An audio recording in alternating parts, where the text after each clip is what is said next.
Welcome to Suvasini IAS. Biology के अंतर्गत ये हमारा दूसरा लेक्चर है।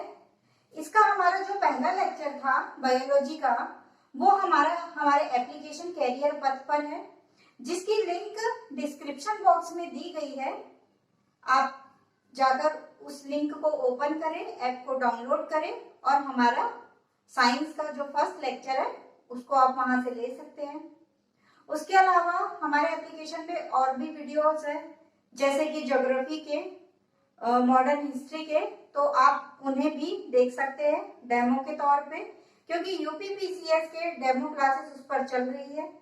आज हमारी बायोलॉजी की दूसरी क्लास है, जिसके अंतर्गत हम देखेंगे जीवन की उत्पत्ति, अर्थात द ओरिजिन ऑफ लाइफ।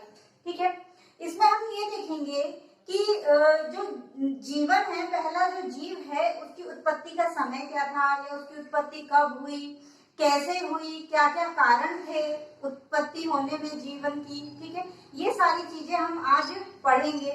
अलग अलग वैज्ञानिक है जिन्होंने इसके संदर्भ में अपने अपने मत दिए हैं। उसमें से सबसे सर्वमान्य मत जो वर्तमान में भी मान्य है वो कौन सा है। ठीक है, इन सब चीजों के बारे में हम अभी अध्ययन करेंगे। एक तरीके से आप ये समझ सकते हैं कि आज हम ये देखेंगे कि मुर्गी पहले आई कि अंडा पहले आया। ठीक है, इसी के बारे में आज हम चर्चा करेंगे। मतलब मुर्गी और अंडे के बारे में चर्चा नहीं करेंगे, जीव के बारे में चर्चा करेंगे कि जीव कैसे आया। ठीक है, तो चलिए हम हमारा टॉपिक स्टार्ट करते हैं। तो सबसे पहले हमको देखना है द ओरिजिन ऑफ लाइफ, जीवन की उत्पत्ति कैसे हुई। ठीक है, हम यही देखेंगे कि जीवन की जो उत्पत्ति है वो कैसे हुई। दूसरा हमारा ये रह जाएगा कि इसकी उत्पत्ति होने में, जीव की उत्पत्ति या जीवन की उत्पत्ति होने में प्राकृतिक दशाएं और कारक क्या क्या थे। ठीक है, क्योंकि जो पहला जीव आया होगा उसके लिए प्राकृतिक दशाएं अनुकूल हुई होगी, तभी तो वो जीव आया, अन्यथा कैसे आता। ठीक है, ये चीज है। तो इन्हीं चीजों के बारे में आज हम चर्चा करेंगे। फिर ये रहेगा कि जो हमारे पास वैज्ञानिक है कई, जैसे कि अरस्तु हो गए, लेमार्क हो गए, डार्विन हो गए, ये जो वैज्ञानिक रहे हैं, ठीक है, इनके अपने अपने मत रहे हैं इस संदर्भ में। ठीक है, जैसे कि अरस्तु ने लगभग 500 जीव जंतु के व्यवहार, आचार व्यवहार, गुण का अध्ययन किया। उस आधार पर उनको जंतु विज्ञान का जैसे कि पिता भी कहा जाता है, पितामह कहा जाता है किसको, अरस्तु को। ठीक है, थियोफ्रेस्टस है जिनको पादप जगत का पिता कहा जाता है। तो इन्होंने इन जो टॉपिक्स है उनके पीछे अध्ययन किया है। ठीक है, रिसर्च की है।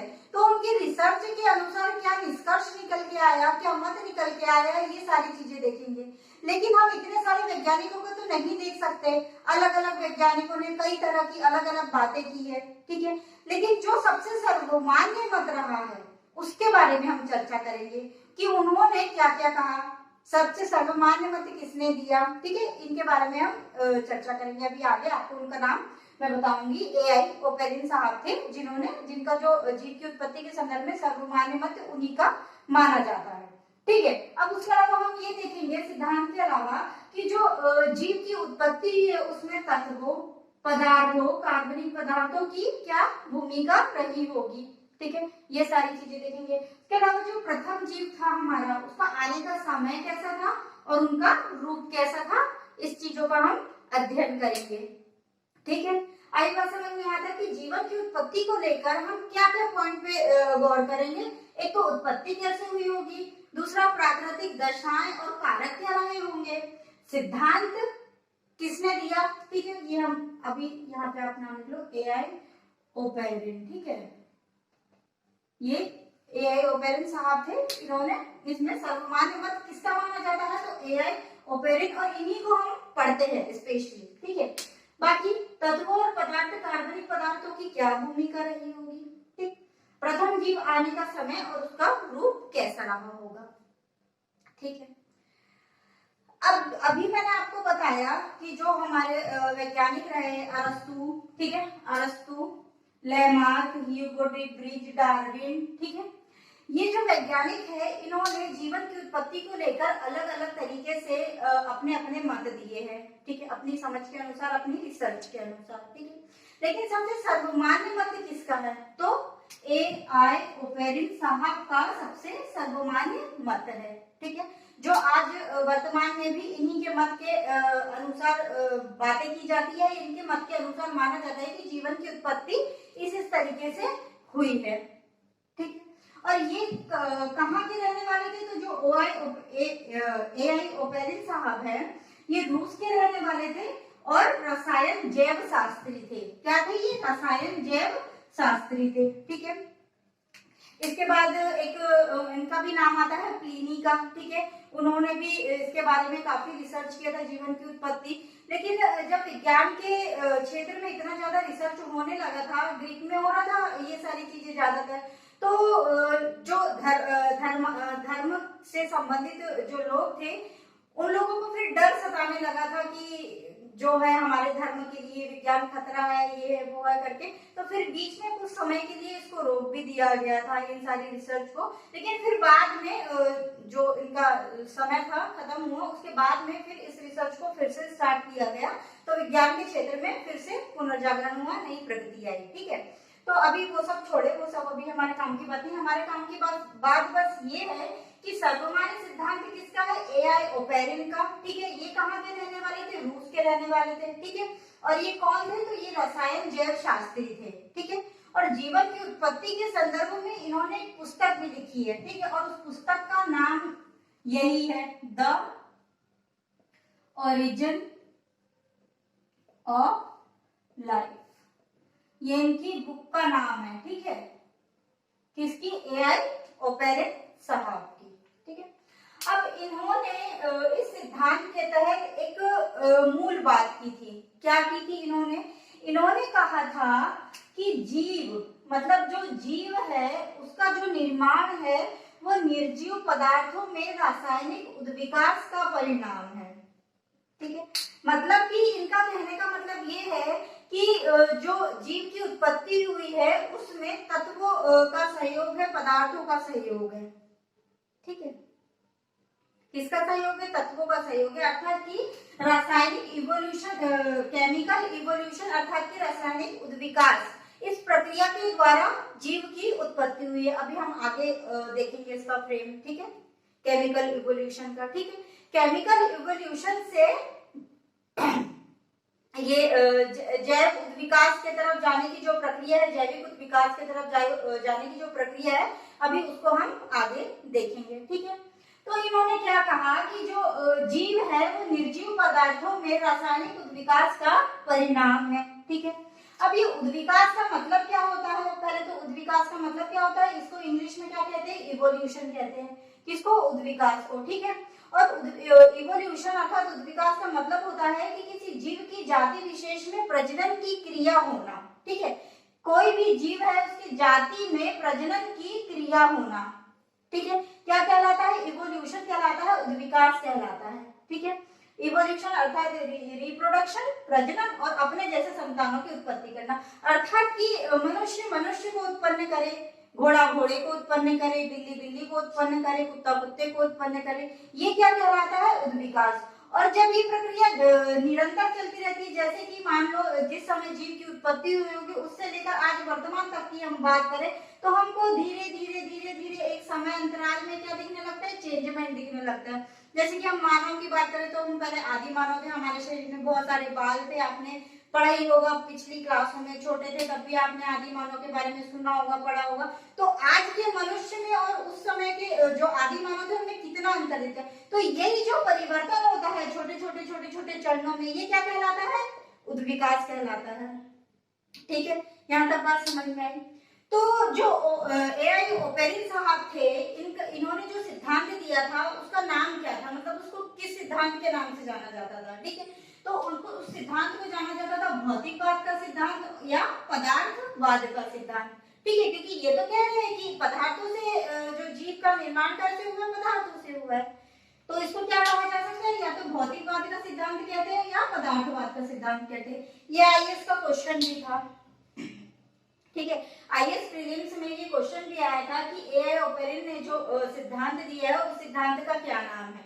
ठीक है, या तो अगर आया दोबारा कुछ में PCS में आया तो आप कह सकते हो या तो भौतिकवाद का सिद्धांत या पदार्थवाद का सिद्धांत। ठीक है, ये तो इनकी पहले कही गई मूल बात हो गई, इनके सिद्धांत क्या थे, क्या नाम था। ठीक है, ये बात हो गई, यहाँ तक बात आप लोग को समझ में आई होगी। अब हम जानते हैं, एक इधर चलते हैं थोड़ा सा, जो जीव की उत्पत्ति, इसके बारे में हमको महाविस्फोट का सिद्धांत ज्योग्राफी में आपने पढ़ा होगा, बिग बैंग थ्योरी, उससे भी हमको इसके कुछ बातें समझ में आती है, जिसके बारे में हम देखेंगे। तो महाविस्फोट सिद्धांत बिग बैंग थ्योरी कहता है कि 15 अरब वर्ष पूर्व, कब, 15 अरब वर्ष पूर्व ब्रह्मांड का निर्माण हुआ। ठीक है, ये फैक्ट है, एक तथ्य है। किसके अनुसार? बिग बैंग थ्योरी के अनुसार। क्या है कि 15 अरब वर्ष पूर्व ब्रह्मांड का निर्माण हुआ। ठीक है, उसके बाद 4.6 अरब वर्ष पूर्व किसका निर्माण हुआ? सौर मंडल का निर्माण हुआ। किनके अनुसार? महाविस्फोट सिद्धांत के अनुसार। कितना? 4.6 अरब वर्ष पूर्व सौर मंडल का निर्माण हुआ, और सौर मंडल के साथ ही पृथ्वी का निर्माण हुआ। ठीक, यहाँ तक बात समझ में आई। अब जब सौर मंडल का निर्माण हुआ, ठीक है, मतलब बहुत बड़ा महाविस्फोट हुआ सबसे पहले तो ब्रह्मांड में। तो किसका निर्माण हुआ? ब्रह्मांड का निर्माण हुआ बहुत बड़े महाविस्फोट के बाद, इसलिए इसको बिग बैंग थ्योरी कहते हैं। ठीक है, उसके बाद और विस्फोट हुआ। ठीक है, आपस से ग्रह बने, ग्रहों में फिर आपस में विस्फोट हुआ, तो उसको क्या कहा जाता है? उससे क्या निर्माण हुआ? सौर मंडल का निर्माण हुआ। ठीक है, और सौर मंडल के साथ ही किसका निर्माण हुआ? पृथ्वी का निर्माण हुआ। ठीक है, लेकिन जब पृथ्वी का निर्माण हुआ तो पृथ्वी क्या थी? एक आग का गोला थी, अर्थात कि प्लाज्मा की स्थिति में रही होगी। ठीक है, जब आग का गोला थी तो किसकी स्थिति में रही होगी? प्लाज्मा की स्थिति में रही होगी। ठीक है, और पृथ्वी पर उस समय क्रस्ट बना होगा क्या? भूपटल बना होगा क्या? नहीं, क्योंकि जब वो प्लाज्मा की स्थिति में, तो भूपटल उस पर कैसे बनेगा? ठीक है, तो जब पृथ्वी थी, तब जब पृथ्वी उत्पन्न हुई तो उस पर भूपटल नहीं था, सिर्फ वो एक आग का गोला थी, सूर्य की तरह। ठीक है, धीरे धीरे प्राकृतिक परिवर्तन, जो परिवर्तन आएंगे, प्राकृतिक कारक कुछ उत्पन्न होंगे, उससे क्या हुआ? पृथ्वी के ऊपर धीरे धीरे क्रस्ट बनने लगा। ठीक है, भूपटल बनने लगा। और ये भूपटल बनने की जो प्रक्रिया है, ये मतलब कितने वर्षों में पूरी हुई? तो ये 0.8 अरब वर्ष में पूरी हुई। क्या बनने की प्रक्रिया? भूपटल बनने की प्रक्रिया। कब पूरी हुई? 0.8 अरब वर्ष में पूरी हुई। ठीक है, तो इसको क्या कहा जाता है? जो अर्थ क्रस्ट बनने का समय है, इसको क्या कहा जाता है? एजोइक ईरा या अजैविक महाकल्प। ठीक है, क्या कहा जाता है इसको? एजोइक ईरा और अजैविक महाकल्प इसको कहा जाता है। ठीक है, अब जो पृथ्वी है, अब भूपटल की तो संरचना निर्मित हो गई, क्रस्ट की तो संरचना निर्मित हो गई, लेकिन जो जीवों का समय है, इसके अनुसार, किसके अनुसार? महाविस्फोट सिद्धांत के अनुसार, जो इसके बाद फिर क्या हुआ? धीरे धीरे वही प्राकृतिक दशाएं अनुकूल हुई होगी, कई परिवर्तन हुए होंगे, उससे क्या हुआ? जीवों का निर्माण होने लगा। ठीक है, अर्थात कि हम ये कह सकते हैं कि जीवों के विकास का समय जो था वो क्या था? जोइक ईरा। ठीक है, भूपटल बनने के बाद जीवों का जब विकास हुआ तो उसको क्या कहा जाने लगा? जैविक महाकल्प या जोइक ईरा कहा जाने लगा। ठीक है, और मतलब महाविस्फोट सिद्धांत के अनुसार जीव की उत्पत्ति, प्रथम जीव की उत्पत्ति कब हुई थी? 3.7 अरब वर्ष पूर्व जलीय जीव पहला कौन सा आया था हमारे पास? ब्लू ग्रीन एल्गी अर्थात नील हरित शैवाल, हमको प्रथम जलीय जीव प्राप्त हुआ था। ठीक है, कब? 3.7 अरब वर्ष पूर्व। कौन सा था जलीय जीव? ब्लू ग्रीन एल्गी अर्थात नील हरित शैवाल। ठीक है, यहाँ तक आपको। और ये कैसा जीव था? ये एक कोशिकीय जीव था और प्रोकैरियोटिक जीव था, ये हमने पढ़ के आया है। लास्ट जो हमारा लेक्चर था उसमें हमने देखा था, जो कि प्रोकैरियोटिक जीव होते हैं उनके अंतर्गत बैक्टीरिया हो गए, नील हरित शैवाल, ठीक है, माइकोप्लाज्म बैक्टीरिया किसके अंतर्गत आते हैं? प्रोकैरियोटिक कोशिका के अंतर्गत आते हैं। और ये कैसे जीव है? एक कोशिकीय जीव है। ठीक है, इनमें और हमने क्या डिफरेंस था कि जो इनका केंद्रक था वो अविकसित था, उनमें सिर्फ डीएनए मिलता था। ठीक है, और हमारे अंदर क्या जो केंद्रक है वो कैसा है? वो विकसित केंद्रक है। ठीक है, ये अंतर था हमारे प्रोकैरियोटिक जीव और यूकैरियोटिक जीव में। ठीक है, तो सबसे पहले जिस जीव की उत्पत्ति हुई थी वो किस श्रेणी का था? प्रोकैरियोटिक कोशिका वाला था, एक कोशिकीय था। ठीक है, और कौन था? नील हरित शैवाल, बैक्टीरिया और माइकोप्लाज्मा बैक्टीरिया जैसे जीव। ठीक है, यहाँ तक बात आपको समझ में आई होगी। ठीक है, अब आगे और देते हैं। तो जो एआई ओपेरिन साहब थे वो भी इन्हीं बातों को मान्य कर रहे थे, उनका भी मत इनसे मिलता जुलता था, तभी हमने इस चीज को यहाँ पे पढ़ा है। खैर, ये तो एक तथ्य हो गया। अभी हम आगे और देखते हैं कि जो ये बात कहना चाह रहे हैं कि रासायनिक उद्विकास, तो उनकी बात कहने का मतलब क्या है। अब हम ये देखते हैं कि जो ओपेरिन साहब ने कहा है कि जीव की जो उत्पत्ति हुई है वो रासायनिक उद्विकास का परिणाम है। ठीक है, अभी हमने इसको बैक में समझ के आया, अभी हम इसकी प्रक्रिया को देखते हैं। ठीक है, तो सबको पता है इलेक्ट्रॉन न्यूट्रॉन प्रोटॉन। ठीक है, इलेक्ट्रॉन न्यूट्रॉन प्रोटॉन, जिसमें से कि जो प्रोटॉन और न्यूट्रॉन है वो न्यूक्लियस में होता है और इलेक्ट्रॉन क्या होता है, बाहरी कक्षा में होता है। ठीक है, तो जो इलेक्ट्रॉन प्रोटॉन न्यूट्रॉन है इससे किसका विकास हुआ होगा, एटम अर्थात अणुओं का। ठीक है, इन्हीं अणुओं से क्या बने, परमाणु बने, मॉलिक्यूल बने। ठीक है, और इन्हीं मॉलिक्यूल से बायो मॉलिक्यूल बने अर्थात जैव अणु बने। तो जो इलेक्ट्रॉन प्रोटॉन न्यूट्रॉन से अणु से परमाणु और परमाणु से जैव अणु बनने की जो प्रक्रिया है, इसी को क्या कहा जाता है, रासायनिक उद्विकास कहा जाता है। ठीक है, तो अब जब हमने ये देख लिया कि इलेक्ट्रॉन प्रोटॉन न्यूट्रॉन से अणु से परमाणु और परमाणु से जैव अणु बने, तो जैव अणु कौन कौन से थे, मीथेन जैसे थे, ठीक है, अमोनिया जैसे थे, एसिड जैसे थे, ग्लूकोज जैसे थे, प्यूरिन पिरामिडिन जो नाइट्रोजनी क्षार है इनके जैसे थे। कैसे थे, जैव अणु कैसे थे, मीथेन जैसे थे, अमोनिया जैसे थे, एसिड जैसे थे, ग्लूकोज जैसे थे, प्यूरिन पिरामिडिन नाइट्रोजनी क्षार जैसे थे। ठीक है, तो इन्हीं से क्या बना होगा, सेल स्ट्रक्चर। ठीक है, कोशिका का स्ट्रक्चर किससे बना होगा, इन्हीं जैव अणुओं से मिलकर क्या बना, कोशिका का स्ट्रक्चर बना। ठीक है, और ये जो कोशिका की ये जो सेल थे, इनकी संरचना, कार्य, उत्पत्ति, ठीक है, क्या थी, समान थी। क्या क्या समान था, संरचना, कार्य और उत्पत्ति इनकी समान थी, जिससे कि ऊतकों का निर्माण हुआ होगा, टिश्यूज। ठीक है, और ऊतक से हमारे क्या बने, ऊतक तंत्र बने। ठीक है, ऊतक से क्या बने, ऊतक तंत्र बने, और ऊतक तंत्र से किसका निर्माण हुआ होगा, अंगों का निर्माण हुआ होगा, और इन्हीं अंगों से पूरा एक बॉडी का निर्माण होगा अर्थात जीवधारी का निर्माण हुआ होगा। ठीक है, तो जो सेल स्ट्रक्चर से जीवधारी तक बनने की जो प्रक्रिया है, इसको क्या कहा जाता है, जैविक उद्विकास। यहाँ तक बात समझ में? फिर से देखो इसका फ्रेम, जो इलेक्ट्रॉन न्यूट्रॉन प्रोटॉन थे उससे अणु बने। ठीक है, अणु से परमाणु बने, परमाणु से जैव अणु बने। जैव अणु कैसे थे हमारे, मीथेन जैसे, अमोनिया जैसे, एसिड जैसे, ग्लूकोज जैसे, प्यूरिन जैसे, पिरामिडिन जैसे। अर्थात ये जो दोनों है ये किसके अंतर्गत आते हैं, नाइट्रोजनी क्षार के अंतर्गत आते हैं। ठीक है, अब इन जो जैव अणु थे उनसे क्या हुआ होगा, कोशिका का स्ट्रक्चर तैयार हुआ होगा, और इसी कोशिका की जो कोशिकाएं थी जो कि संरचना, कार्य और उत्पत्ति के आधार पर मतलब एक दूसरे से जुड़ी हुई थी या समान थी, इनने क्या किया, टिश्यूज, ऊतक का निर्माण किया होगा, और इन ऊतक से ऊतक तंत्र बनेंगे, और ऊतक तंत्रों से अंगों का निर्माण होगा, और अंगों से एक जीवधारी का निर्माण हुआ होगा। ठीक है, तो इलेक्ट्रॉन न्यूट्रॉन प्रोटॉन से जैव अणु बनने तक की प्रक्रिया जो क्या कहलाई, रासायनिक उद्विकास। ठीक है, और सेल स्ट्रक्चर से जीवधारी तक बनने की प्रक्रिया क्या कहलाई, जैविक उद्विकास।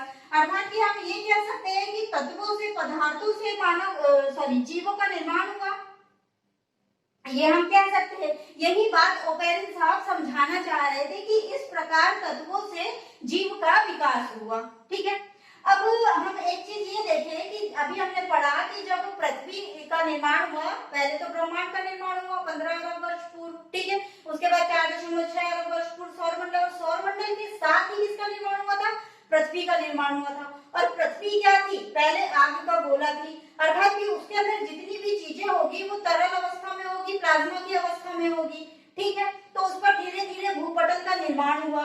ठीक है, उसके बाद क्या हुआ कि जो ये प्रक्रिया है, धीरे धीरे पृथ्वी ठंडी हुई होगी, ठंडी तो हुई है, आज हम जानते हैं, वर्तमान में हम पृथ्वी की स्थिति देख ही सकते हैं। ठीक है, तो धीरे धीरे क्या हुई, पृथ्वी का ताप कम हुआ और वो ठंडी हुई। ठीक है, ठंडी होने से, पृथ्वी के ठंडी होने से तो जितने भी हाइड्रोजन के परमाणु थे वो ऑक्सीजन के परमाणु से मिल गए और एक बड़े स्तर पर किसका निर्माण किया, जल का निर्माण किया। ठीक है, किया होगा, हम ये कह सकते हैं। ठीक है, तो जो इलेक्ट्रॉन न्यूट्रॉन प्रोटॉन मौजूद थे उनसे क्या बने, परमाणु बने, ठीक है, हाइड्रोजन और ऑक्सीजन, ठीक है। उसके बाद हाइड्रोजन और ऑक्सीजन से किसका निर्माण हुआ, H2O अर्थात जल का निर्माण हुआ, ठीक है। इसका मतलब हम ये कह सकते हैं कि जब यानी ऑक्सीजन समाप्त हुई हमारी पृथ्वी से तब जीवों का विकास हुआ, ऑक्सीजन के रहते जीवों का विकास नहीं हो सकता था, ठीक है। तो जब हमारी पृथ्वी से ऑक्सीजन समाप्त हुई, हाइड्रोजन और ऑक्सीजन ने आपस में मिलकर क्रिया की, जल का निर्माण किया, इससे पूरी जो ऑक्सीजन थी वो हमारी पृथ्वी से समाप्त हो गई। उसके बाद क्या हुआ, जीवों का विकास हुआ, ठीक है। तो जो पृथ्वी का ताप है वो लगभग कितना डिग्री तक आ गया था हमारा, 100 डिग्री सेल्सियस तक आ गया था। एक ज्योग्राफी में जब आप पढ़ेंगे, अभी मैं ही पढ़ा रही हूँ आपको ज्योग्राफी और मैं ही पढ़ाऊंगी, तब एक सुपीसी जो एक सिद्धांत है उसके बारे में हम बात करेंगे। तो जो सुपीसी का मतलब होता है, उसका मतलब होता है सूप जैसा अर्थात कि खौलता पानी, ठीक है।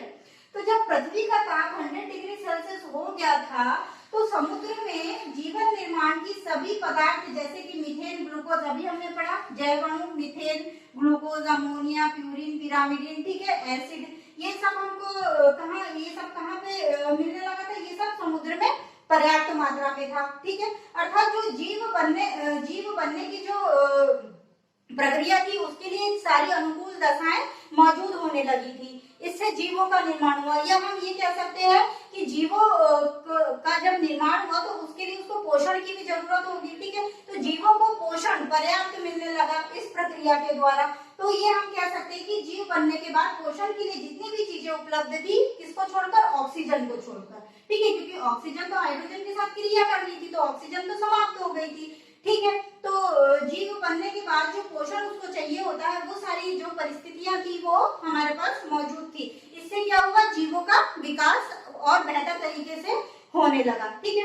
अब यहाँ बात ये एक आती है कि ऑक्सीजन तो समाप्त हो गई थी तो फिर जीव जिंदा कैसे रहेगा, क्योंकि हम आज ये जानते हैं कि जब हमको यानी जो हम सांस लेते हैं उसके लिए हमको ऑक्सीजन की जरूरत होती है। हमको जीवन जीने के लिए ऑक्सीजन हमारे लिए एक बहुत जरूरी तत्व है, बहुत जरूरी एलिमेंट है, इसके बिना हम जीवित नहीं रह सकते हैं, ठीक है। तो इसके लिए हमको किसकी ऑक्सीजन, लेकिन उस समय तो ऑक्सीजन समाप्त हो गई थी। बात अब यही आ रही होगी कि फिर वो जीवित कैसे थे जीव, ठीक है। तो उस समय जो पहले जीव की उत्पत्ति हुई थी नील, हरी, शैवाल, ब्लू ग्रीन एल्गी की, ठीक है। तो ये जो थे ये प्रोकैरियोटिक जीव थे और एक कोशिकीय जीव थे। और ये श्वसन कैसा करते थे, तो ये हमको देखना है। तो ये कैसा श्वसन करते थे, अवायवीय श्वसन करते थे, ठीक है। कैसा श्वसन करते थे, अवायवीय श्वसन करते थे, जिसमें इनको ऑक्सीजन की आवश्यकता नहीं होती थी, ठीक है।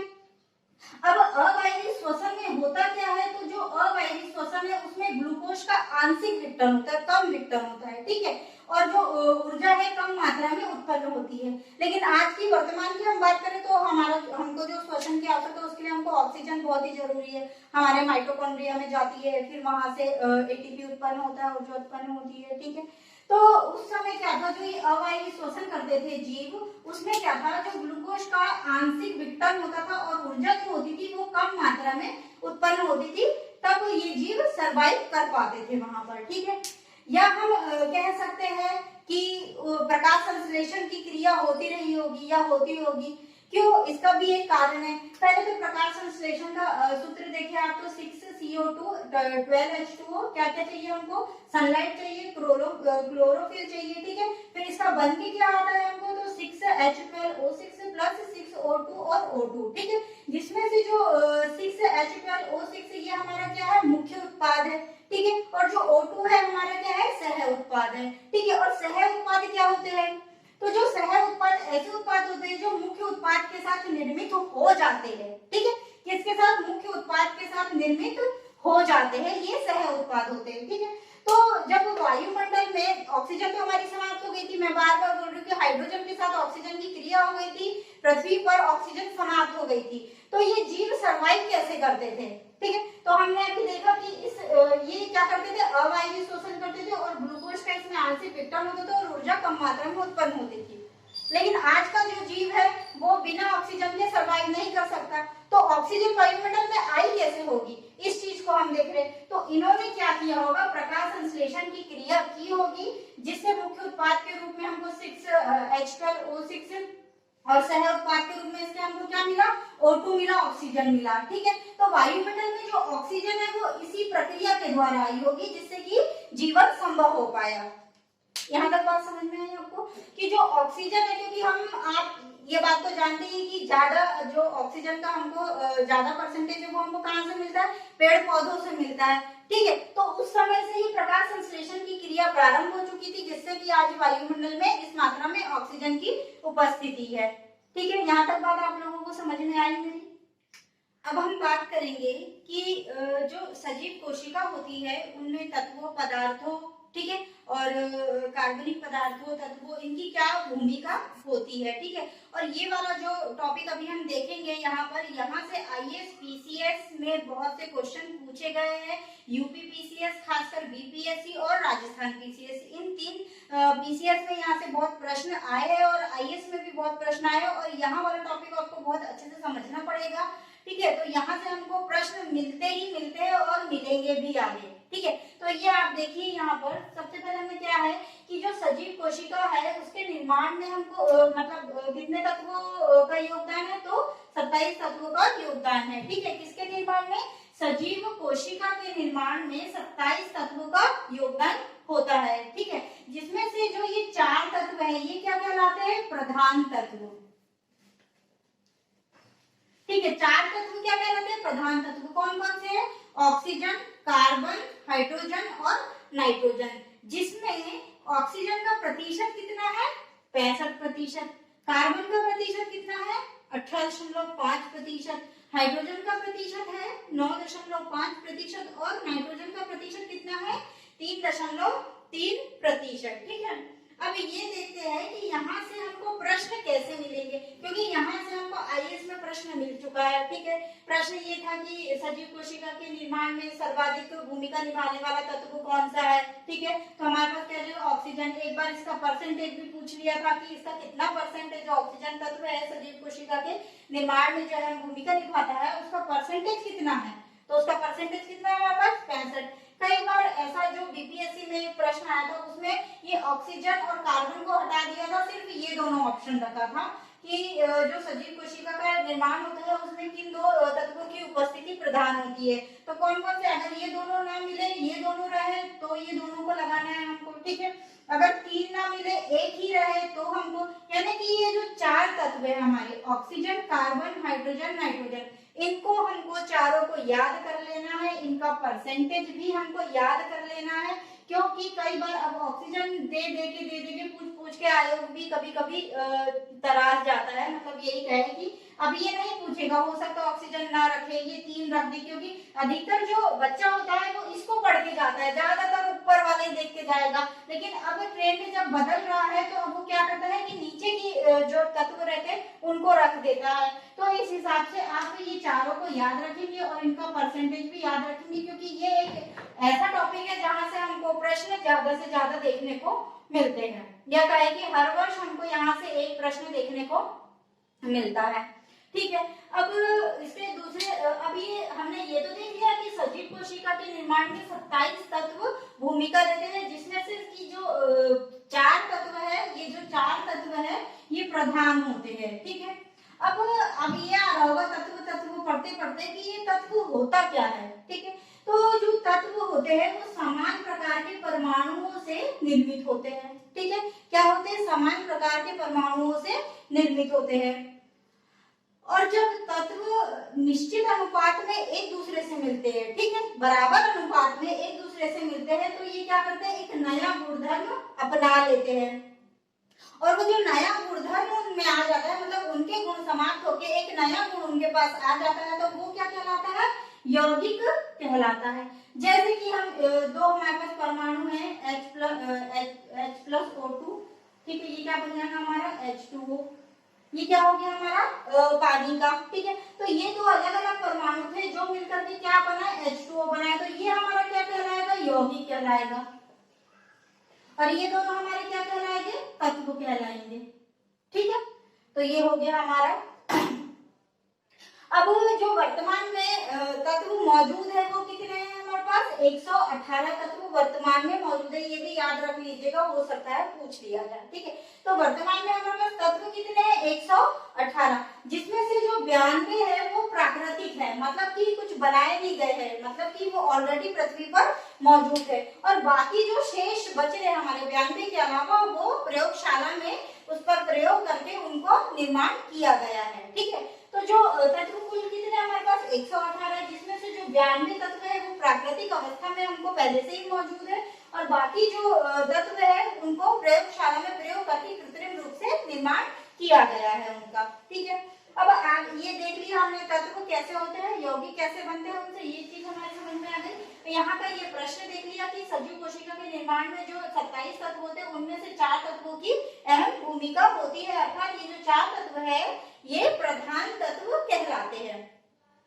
अब हम देखेंगे इसी का दूसरा प्रकार से और क्या क्वेश्चन आते हैं इसके, ये है कि जो सजीव कोशिका होती है उसके निर्माण में भाग लेने वाले लघु तत्व। अब एक बार यही पूछ लिया कि लघु तत्व क्या होते हैं, लघु तत्व कौन से तत्व होते हैं। ठीक है, कि सजीव कोशिका के निर्माण में कौन से लघु तत्व कहलाते हैं। ठीक है, तो लघु तत्व हमारे कौन से, एक कैल्शियम है और एक फास्फोरस है। ठीक है, जिसमें कैल्शियम का प्रतिशत कितना है, 1.5 से 2% तक का, और फास्फोरस का प्रतिशत कितना हमारा 1%। ठीक है, और यहाँ से प्रश्न इस तरीके से आया है कि जो सजीव कोशिका के निर्माण में लघु तत्व जो कैल्शियम होता है उसका प्रतिशत कितना है। ठीक है, तो लगभग में पूछ लेता है कई बार, तो आप इसलिए मैंने यहाँ लिख दिया कि 1.5 से 2% तक लगभग, या पर्टिकुलर 1.5 भी याद रखें या 2 भी रख सकता है, ये दोनों ही पॉइंट आपको ध्यान रखना होगा। ये ऑप्शन में ना मिले तो इसको लगाइए, ये ऑप्शन में ना मिले तो इसको लगाइए। ठीक है, ये हो गया। अब क्योंकि ये तो हमने देख लिया कि कोशिका के निर्माण में भाग लेने वाले लघु तत्व 2 है, कौन कौन से, कैल्शियम और फास्फोरस। ठीक है, क्योंकि जो हमारी बोन्स होते हैं, हमारी हड्डियां होती है, उनका 62% जो भाग है वो किससे बना होता है, कैल्शियम और फास्फोरस से। ठीक है, बाकी बॉडी में क्या क्या होता है, ऑक्सीजन, कार्बन, हाइड्रोजन, नाइट्रोजन, ये तो होते ही है, लेकिन जो हमारे बोन्स होते हैं वो किससे बने होते हैं, तो वो किससे बने होते हैं, कैल्शियम और फास्फोरस से। कम से कम इनका 62% जो पार्ट है वो हमारे बोन्स में होता है। ठीक है, और जो मुख्य पदार्थ हमारा क्या कहलाता है, कैल्शियम कहलाता है। ठीक है, फास्फोरस की आंशिक मात्रा होती है, लेकिन जो मुख्य मात्रा किसकी होती है हमारे अंदर, कैल्शियम की होती है।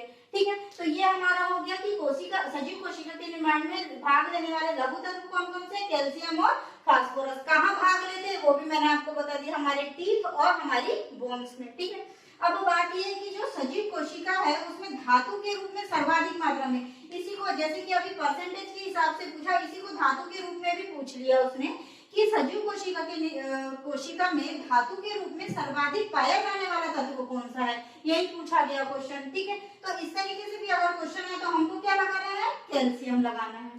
ठीक है, यहाँ तक बात समझ में आई कि एक तो क्वेश्चन को अलग अलग तरीके से किस तरीके से पूछते हैं आए। ठीक है, अब बात करें आगे हम, तो इसका एक है कि अब पदार्थ के रूप में हमको क्या क्या मिलता है हमारे बॉडी में या हमारी कोशिका में। ठीक है, तो सजीव कोशिका के निर्माण में पदार्थ के रूप में, ठीक है, किसके रूप में, पदार्थ के रूप में सबसे ज्यादा क्या है, जल और लवण। ठीक है, क्या है सबसे ज्यादा, जल और लवण, अर्थात जल या सॉल्ट। कितना है, लगभग 70%। ये फेवरेट क्वेश्चन है शायद पीसीएस का और आईएएस का, जो भी हमको हर एक दो बार में देखने को मिल ही जाते हैं। ठीक है, क्या है कि सजीव कोशिका के निर्माण में पदार्थ के रूप में सबसे ज्यादा क्या है, तो क्या है, जल और लवण अर्थात सॉल्ट। ठीक है, कितना परसेंटेज है, तो 70% है। ठीक है, अब इसका दूसरा अगला देखिए तो जो सजीव कोशिका के निर्माण में सर्वाधिक पाए जाने वाले, अब ये कार्बनिक पदार्थ पूछ रहे हैं। ठीक है, सर्वाधिक पाए जाने वाले कार्बनिक पदार्थ कौन कौन से हैं, प्रोटीन, वसा और कार्बोहाइड्रेट। ठीक है, प्रोटीन का परसेंटेज कितना है हमारा, 14.15%, वसा का परसेंटेज हमारा 3% और कार्बोहाइड्रेट का हमारा 1%। ठीक है, लास्ट जब वीडियो आपने देखा होगा इसके लास्ट वाली क्लास में हमारे साइंस की, तो हमने देखा था प्रोटीन जो है वो आरएनए द्वारा निर्मित होता है। ठीक है, उसके बाद जो राइबोसोम का निर्माण करता है, फिर वो राइबोसोम जो होता है वो हमारे प्रोटीन की फैक्ट्री होती है और वो प्रोटीन का निर्माण करता है। ठीक है, इस तरीके से हमारा बॉडी बॉडी में प्रोटीन का निर्माण होता है, ठीक है। जो वसा है वो हमारी चर्बी, मतलब कि जैसे बालों के नीचे की चर्बी, ये स्किन के नीचे की चर्बी, वहां पर क्या होता है, वसा जमा होता है, ठीक है। तो ये जो है कार्बनिक पदार्थ है वो हमारे बॉडी, ये भी हमने देख लिया कि हमारे बॉडी में किस तरीके से कहाँ कहाँ पाई जाती है, ठीक है। तो जो कार्बनिक पदार्थ है वो सजीव कोशिका में कितने हैं, 3 प्रकार से भाग लेते हैं, एक प्रोटीन, एक वसा, एक कार्बोहाइड्रेट, ठीक है। इनका परसेंटेज भी आप याद कर लीजिएगा, ये भी पूछा जाता है। ये जितना भी यहाँ से लेके हमने पढ़ा, सजीव कोशिका के निर्माण में भाग लेने वाले तो 27 तत्वों में से 4 प्रधान तत्व, ठीक है। कुल कितने हैं, 27 है, और 4 कितने हैं, प्रधान है, ठीक है। उसके बाद लघु तत्व कैल्शियम और फास्फोरस, ठीक है। इसी को इस प्रकार से पूछा कि धातु के रूप में सर्वाधिक पाया जाने वाला तत्व, तो हमारा हो गया कैल्शियम, ठीक है। उसके बाद हमसे पूछा कि पदार्थ के रूप में क्या सबसे ज्यादा पाया जाता है, तो जल प्लस लवण, ठीक है। कितना परसेंट, 70%। और तीसरा हमारा क्या पूछा कि कार्बनिक पदार्थ कौन कौन से हैं, तो प्रोटीन, वसा, कार्बोहाइड्रेट, ठीक है।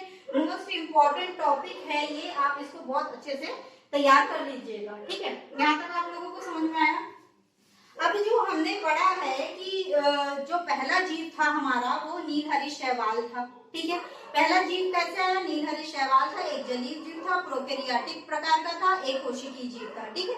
अब हम ये देखते हैं उसकी संरचना थोड़ा सा हम बना के देख लेते हैं। हालांकि हम नीलहरी शैवाल की संरचना तो नहीं बनाएंगे, लेकिन जो प्रोकैरियोटिक जीव है हमारा, बैक्टीरिया हो गया, माइकोप्लाज्मा बैक्टीरिया, नीलहरी शैवाल ये इसी के अंतर्गत आते हैं। तो हम बैक्टीरिया का जो चित्र अभी बनाएंगे उसके माध्यम से हम एक कोशिकीय जीव की प्रक्रिया को थोड़ा सा समझने की कोशिश कर लेते हैं। इससे क्या होगा, जो हमारे प्रोकैरियोटिक जीव है उसकी संरचना हमको समझ में आ जाएगी। अब जब प्रोकैरियोटिक जीव की संरचना हमको समझ में आ जाएगी तो फिर हम यूकैरियोटिक जीव की संरचना को समझने में हमको दिक्कत नहीं होगी, ठीक है। तो मैं अभी यहाँ पर अभी एक डायग्राम बनाऊंगी, फिर उसकी डायग्राम के हिसाब से हम उसको समझेंगे, ठीक है। तो ये रहा हमारा प्रोकैरियोटिक जीव, एक कोशिकीय जीव, बैक्टीरिया, ठीक है। ये क्या है, बैक्टीरिया की संरचना है। किसकी संरचना है, ये बैक्टीरिया की संरचना है, ठीक है। जिसमें आप देख सकते हो ये जो वाला भाग है, ये अंदर ये वाला जो भाग है हमारा, ये क्या कहलाता है, प्लाज्मा मेम्ब्रेन, प्लाज्मा झिल्ली, ठीक है। जब हमने केंद्रक की भी संरचना पढ़ी थी तब भी हमने देखा था कि केंद्रक में भी कैसे प्लाज्मा मेम्ब्रेन होती है, झिल्ली होती है, ठीक है। तो ये क्या है, हमारी प्लाज्मा मेम्ब्रेन है, ठीक है, प्लाज्मा झिल्ली है, ठीक है। उसके बाद जो ये वाला हमारा बाहर वाली जो संरचना आपको दिख रही है, ये जो आकार दिख रहा है बाहर वाला, ये क्या कहलाता है, सेल वॉल, कोशिका भित्ति कहलाती है, ठीक है। ये किसकी संरचना पढ़ रहे हैं हम, बैक्टीरिया की संरचना, प्रोकैरियोटिक जीव की संरचना, एक कोशिकीय जीव की संरचना, ठीक है। इसके अंतर्गत हमने देखा कि ये वाला हमारा जो बाहर वाला भाग है ये क्या कहलाता है, सेल वॉल कहलाता है। ये अंदर वाला जो हमारा दिख रहा है ये क्या कहलाता है, प्लाज्मा मेम्ब्रेन या प्लाज्मा झिल्ली कहलाती है, ठीक है। ये जो आपको ये लंबा सा निकला हुआ दिख रहा है ये क्या है, हमारी कशाभिका है, ठीक है। उसके बाद ये श्वसन कहाँ से करते हैं, तो ये वाला जो भाग आपको दिख रहा है, ये वाला भाग जो सीधा आते आते थोड़ा मुड़ गया है, ये यहाँ से क्या करते हैं, ये लोग श्वसन करते हैं, ठीक है। उसके बाद जो ये भरा हुआ है द्रव्य, ये क्या कहलाता है, कोशिका द्रव्य, ठीक है। जब इसका लास्ट वीडियो आपने अगर देखा होगा तो मैंने बताया था प्रोटोप्लाज्म, प्रोटोप्लाज्म, ठीक है। ये क्या कहलाता है, ये जीव द्रव्य कहलाता है, जीव द्रव्य जो कोशिका और केंद्रक दोनों में पाया जाता है, ठीक है। किस रूप में, एक कोशिका द्रव्य के रूप में, ये साइटोप्लाज्म के रूप में पाया जाता है, ठीक है। और केंद्रक द्रव्य के रूप में ये न्यूक्लियोप्लाज्म के रूप में पाया जाता है, ठीक है। ये हमने पढ़ा था, ठीक है। तो यहाँ तो हमारा केंद्रक उस स्तर का नहीं है, ठीक है। तो इसलिए जो ये यहाँ पे ये जो भरा है द्रव्य ये क्या कहलाएगा, कोशिका द्रव्य, साइटोप्लाज्म, मतलब कि हमको न्यूक्लियोप्लाज्म नहीं मिलेगा, सिर्फ साइटोप्लाज्म मिलेगा, ठीक है। उसके बाद जो इसका केंद्रक है वो कहाँ है, तो वो ये है, ठीक है। इसका क्या है, न्यूक्लियोलाइड है, केंद्रक है, ठीक है। इसको क्या कहते हैं, न्यूक्लियोलाइड कहते हैं, अर्थात डीएनए इसका अनुवांशिक पदार्थ है, किसका, बैक्टीरिया का, ठीक है। क्योंकि जब हमने जो वास्तविक केंद्रक था हमारे उसकी संरचना पढ़ी थी, हमने जब प्रोकैरियोटिक जीव की बात की थी तो हमने प्रोकैरियोटिक, ठीक है,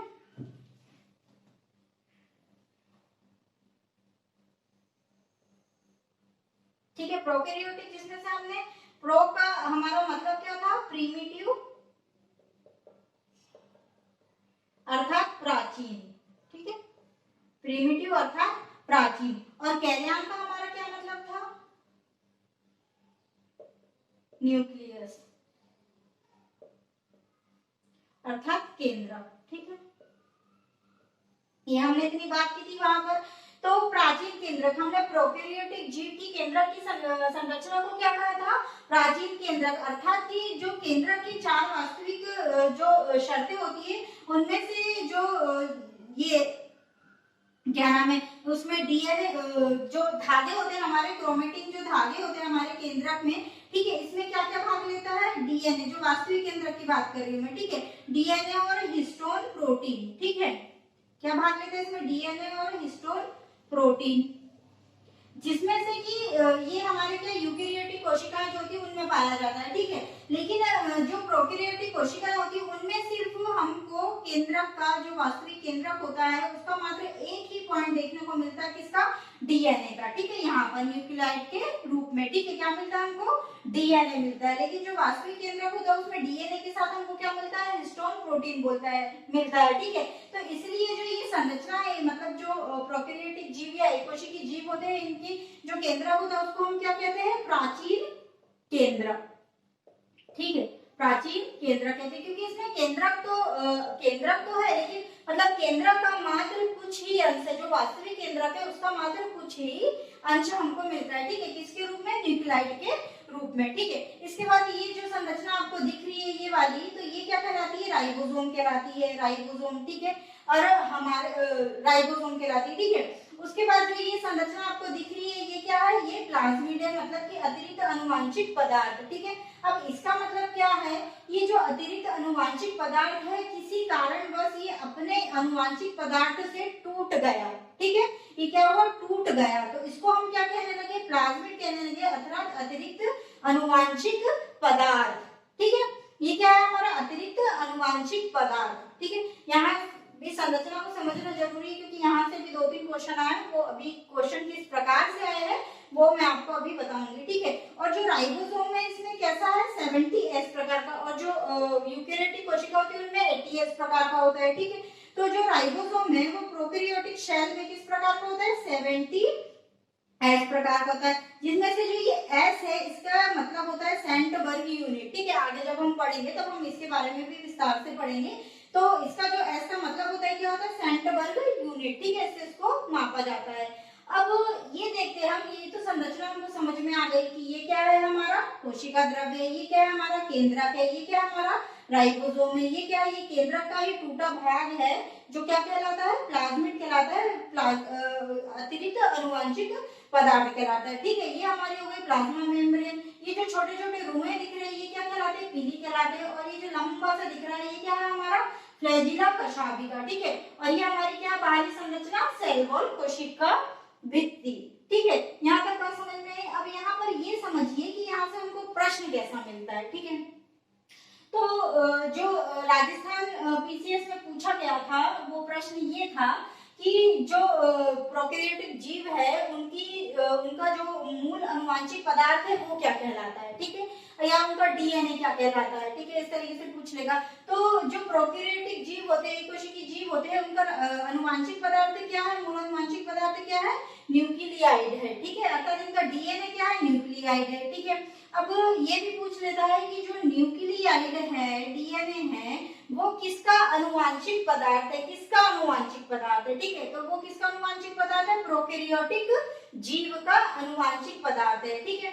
अब एक क्वेश्चन इस तरीके से भी पूछ लिया गया था आईएएस में कि जो प्लाज्मिड होता है वो क्या होता है, प्लाज्मिड क्या कहलाता है, ठीक है। तो ऑप्शन में था मूल अनुवांशिक पदार्थ, अतिरिक्त अनुवांशिक पदार्थ, ठीक है, इस तरीके के इसके ऑप्शन थे।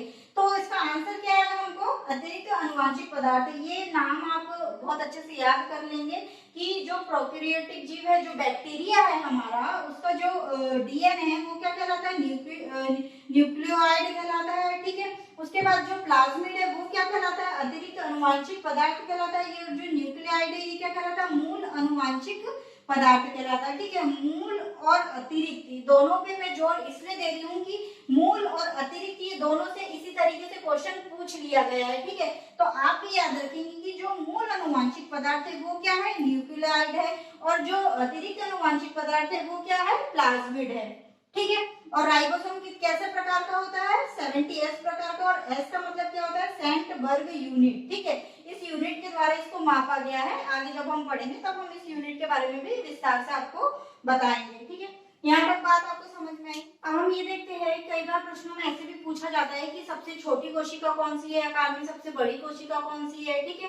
तो जो सबसे सूक्ष्मतम कोशिका है आकार में, ठीक है, वो कौन सी है, माइकोप्लाज्मा बैक्टीरिया, ठीक है। ये एक प्रोकैरियोटिक जीव है, ठीक है। क्या है ये, प्रोकैरियोटिक जीव है,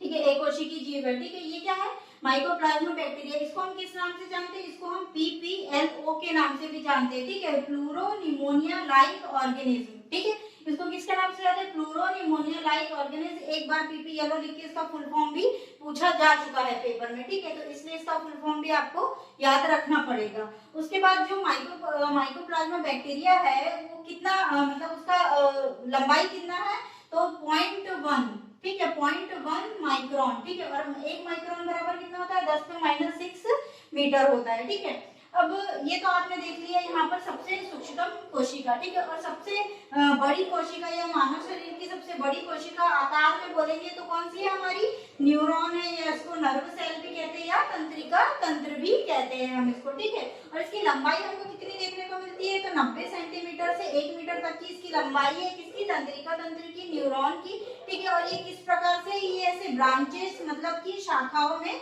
ऐसे निकली हुई है, ठीक है, शाखाओं प्रकार से, ठीक है। जब हम आगे पढ़ेंगे इसमें, तो हम जब न्यूरॉन का जो सचित्र वर्णन पढ़ेंगे, अच्छे से इसका अध्ययन करेंगे। अभी थोड़ा सा इसका एक फ्रेम में आपको बता देती हूँ, इसका आकार कुछ इस प्रकार से रहता है, ये ऐसे इसका आकार कुछ इस प्रकार से रहता है, ठीक है। ये आगे अभी हम पढ़ेंगे। और ये क्या करती है, सूचनाओं को ढोने का काम करती है, अर्थात सूचनाओं को हम तक पहुंचाने का काम करती है, ठीक है। ये इस तरीके से ये ऐसे ऐसे फैला हुआ है शाखाओं के रूप में, ठीक है। इस तरीके से कुछ इसका आकार होता है। आगे जब हम पढ़ेंगे तब इसको विस्तार से बहुत अच्छे से पढ़ेंगे। यहाँ इसका केंद्रक होता है, ये इस तरीके से, ये हमारी एक नर्व सेल हो गई, ये इस तरीके से, ये ऐसे, ठीक है। इस तरीके से इसका आकार होता है। आगे जब हम पढ़ेंगे तो इनको विस्तार तो ये जो संरचना है ये हमारे बॉडी में लाखों करोड़ों की संख्या में फैली हुई है, ठीक है। ये ऐसी जो कोशिका है हमारे बॉडी में कई है, ठीक है, एक नहीं है, बस हमने एक कोशिका का यहाँ पे चित्र आपको बताया है, ठीक है। आगे जब हम न्यूरॉन को पढ़ेंगे और अच्छे से अपने टॉपिक पर जाएंगे तब हम इनके बारे में विस्तार से पढ़ेंगे कि ये कैसे सूचनाओं का आदान प्रदान करती है, ठीक है। आज हमारा ये नहीं था, बाकी ये जो प्रश्न है इस प्रकार से यहाँ से प्रश्न बनते हैं कि सबसे सूक्ष्मतम कोशिका आकार में, सबसे बड़ी कोशिका आकार में, ठीक है, ये हमने देख लिया, इनका सेंटीमीटर भी देख लिया, ये किस प्रकार की है ये भी हमने देख लिया, ठीक है। ये PPLO, ये नाम आप लोग बहुत अच्छे से याद रखिएगा क्योंकि यहाँ से पेपर में जो है क्वेश्चन आया हुआ है और आगे भी हो सकता है कि आ जाए, ठीक है।